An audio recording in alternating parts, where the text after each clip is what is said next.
রাতুলরা পুরান ঢাকার একটা অত্যন্ত পুরাতন গলির একটা বাসা নতুন ভাড়া নিয়েছে।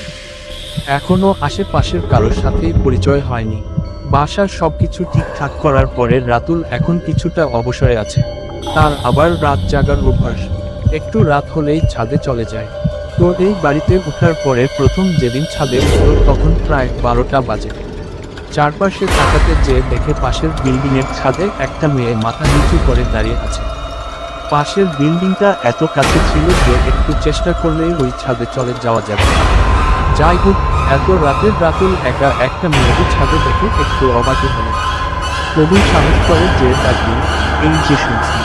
মেয়েটা কোনো সাড়া দিল না, বরং যেভাবে দাঁড়িয়েছে সেভাবেই থাকলো। এবার রাতুল আরেকটু জোরে ডাকলো। এবার মেয়েটি তাকালো, চোখের দৃষ্টি কেমন যেন শূন্য, মৃত মানুষের মতো। রাতুল বলল, আপু, আমরা এই বিল্ডিংয়ে নতুন আসছি। নাম রাতুল। আপনার নাম? মেয়েটি আস্তে করে জবাব দিল, নিচি। রাতুল, তো আপু আপনি এত রাতে ছাদে আসছেন কেন একা একা? নিচি, প্রতিদিনই আসি, ভালো লাগে। এভাবে একটু একটু করে সেদিন অনেকক্ষণ গল্প করলো রাতুল। তারপর বাসায় চলে আসলো। কিছু বাসায় আসার পরেই তার একটা অদ্ভুত অনুভূতি হতে লাগলো।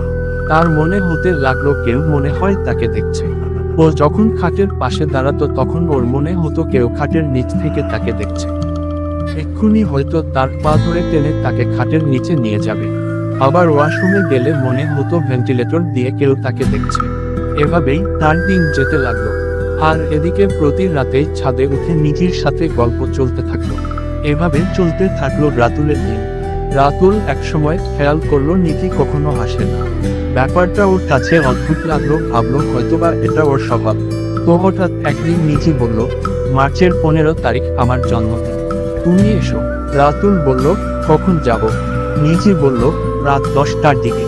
শুনে রাতুল একটু অবাকই হলো। এত রাতে কেউ দাওয়াত দেয় নাকি? কিন্তু কিছু বলল না। সেদিন ছিল 12 তারিখ। পরের 2 দিন রাতুল ছাদে যেয়ে দেখলো নিজি আসেন। ভাবলো হয়তোবা ব্যস্ত। 14 তারিখ রাতে রাতুল একটা ভয়ানক স্বপ্ন দেখলো যে একটা বন্ধ ঘরে রয়েছে। সেখানে একটা ফ্যান চলছে। ফ্যানের 3টা পাখার সাথে 3টা বিকৃত লাশ ঝুলছে। আর সেখানে থেকে রক্ত গড়িয়ে ওর গায়ে পড়ছে। প্রচন্ড আতঙ্কের রাতুলের ঘুম ভেঙে গেল। কিছু ব্যাপারটাকে শুধু স্বপ্ন ভেবে ও উড়িয়ে দিল। পরদিন রাতে নিজির জন্মদিনে যাওয়ার জন্য বের হলো। যেহেতু পাশে বিল্ডিং তাই একেবারে 10টার দিকে বের হলো। ওদের বাসায় যে দরজায় কড়া নাড়ার সাথে সাথে নিজি দরজা খুলল। ঘরে ঢুকে একটু অবাক হলো রাতুল, কারণ কোনো মেহমানই নেই।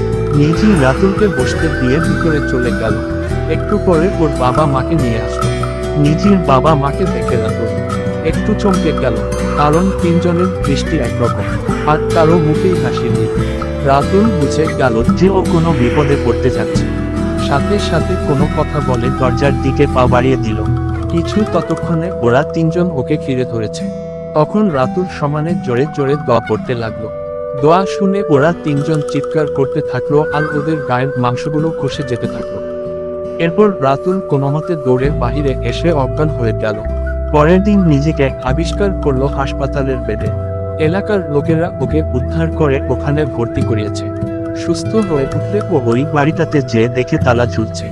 পরে আশেপাশের লোকের কাছে শুনলো 12 বছর আগে এখানে একটা পরিবার ছিল।